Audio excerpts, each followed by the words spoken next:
అహర్నిశలు హోరెత్తే ఈ సముద్ర తరంగాలు అనవరతం ఒకే ఒక్క పేరును స్మరిస్తాయి. అతడు అప్పికొండ స్వామి. ఆయన సిద్ధుడు, చిరంజీవి అని జనులు నమ్ముతారు. సాగర తీరాన ఉన్న గుహల్లో తరతరాలుగా జీవిస్తున్నాడట. ఆ సర్వజ్ఞుడు నూటికొక్కరికి ఏదో వరం కరుణిస్తాడట, కోటికొక్కరికి ప్రత్యక్షంగా కనిపిస్తాడట. అతడు ఎవరికైనా ఏదైనా వరమిస్తే దానితో పాటు కఠోర నియమాలు విధిస్తాడట. ఆ వరం పుచ్చుకున్న వాళ్ళు దీక్ష బోనాలి. ఆ దీక్ష ఒక అగ్ని పరీక్ష కావచ్చు, ఒక కఠిన శిక్ష కావచ్చు. ఆ విభ్రాంతిలో వరగ్రహీత తనకు తానుగా చిక్కుదారి నుండి బయటపడాలి. ఇది జనశ్రుతి. ఇంతకు అతను ఉన్నాడా?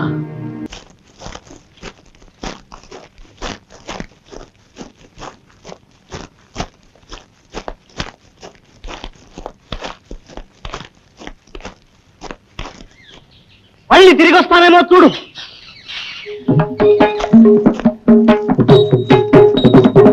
అంటాడు అన్నయ్య ఎన్నైనా అంటాడు. తన పిల్లలేమో ఇంటికి బరువు కారట, నేను కనబోయే పిల్లలే పెద్ద బరువట.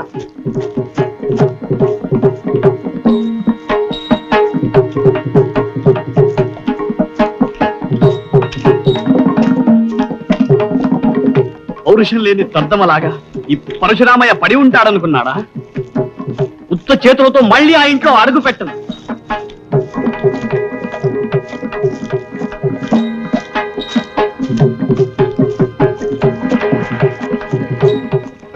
గడిస్తాను, రెండు చేతులా గడిస్తాను. అందరూ చెప్పుకునేటంత గొప్పవాణ్ణి అవుతాం.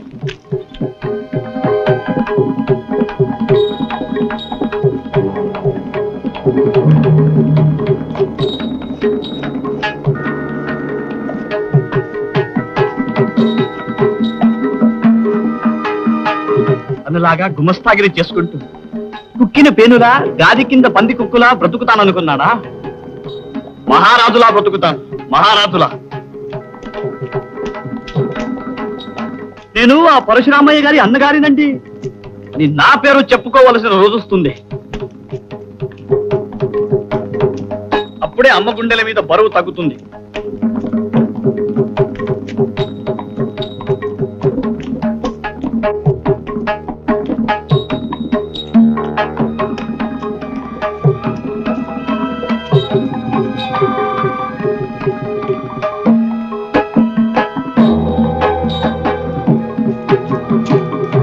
అనసూయను తలుచుకుంటే గుండె నీరవుతుంది. ఇంట్లో అడ్డమైన చాకరీ చేస్తుంది. చెరువు నుంచి బిందెలకు బిందెలు నీళ్లు తెచ్చి పోస్తుంది. అయినా ఎవ్వరూ మెచ్చుకోరు.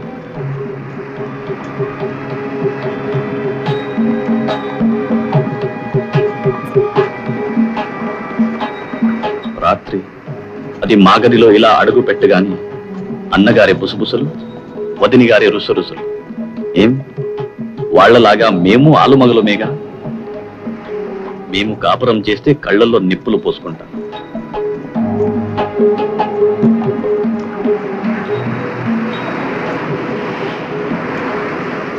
అనసూయ, ఇన్నాళ్ళు ఎలాగో భరించావు. ఇంకా కొన్నాళ్ళు కొద్దిగా ఓపిక పట్టు. నేను తిరిగి వస్తాను. పెద్ద లోగిని కట్టిస్తాను. నీ కష్టాలు గట్టెక్కుతాయి. ఒట్టి నిండా పీరు పువ్వుల్లా నగలు పెట్టుకుని నువ్వు మహారాణిలా వెలుగుతావు.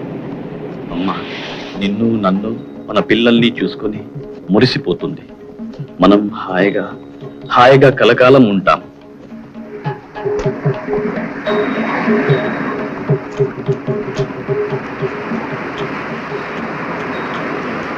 పరశురాముడు, ఎక్కడికి వెళ్తున్నావు?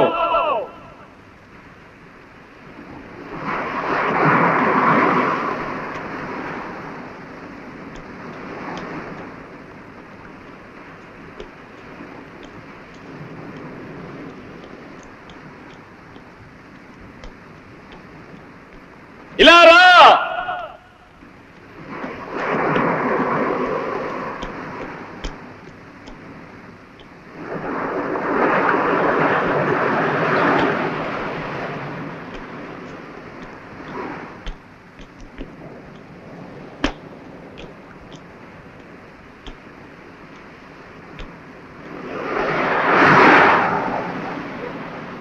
ఎక్కడికి వెళ్తున్నావు? నా దారి ఎక్కడికి తీసుకువెళ్తే అక్కడికి. నువ్వు పుట్టక ముందే నువ్వు పట్టవలసిన దారి నిర్ణయమైపోయింది. వెనక్కి మళ్ళు. నువ్వు చెయ్యవలసినది ఎంతో ఉంది. ఇది తీసుకో.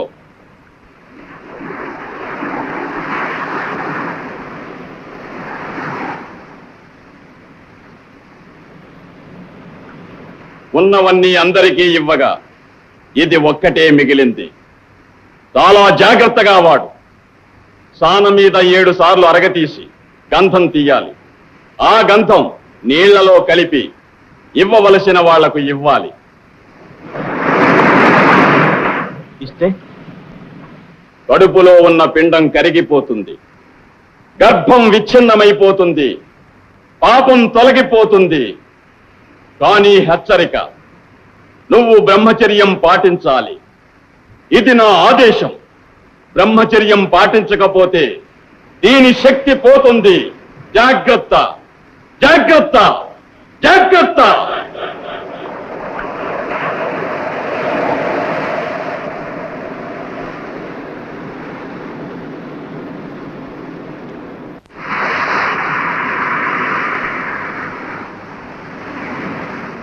జీవరము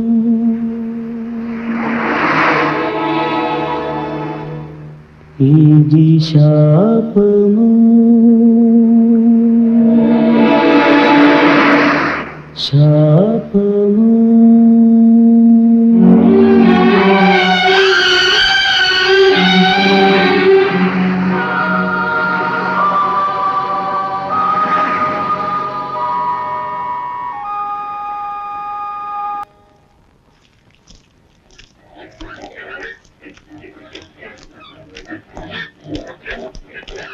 పందులు,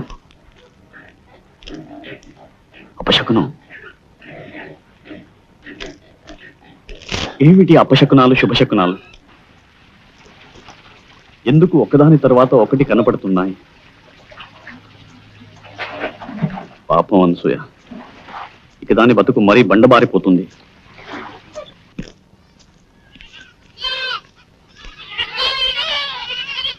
శుభశకునం అయితే అప్పికొండ స్వామి ఉన్నట్టే. అయినా అమ్మని అడిగి తెలుసుకోవాలి.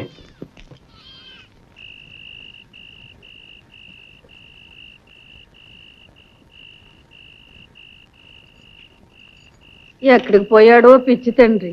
ఎక్కడికి పోతాడు? కడుపు మాడితే వాడే వస్తాడు.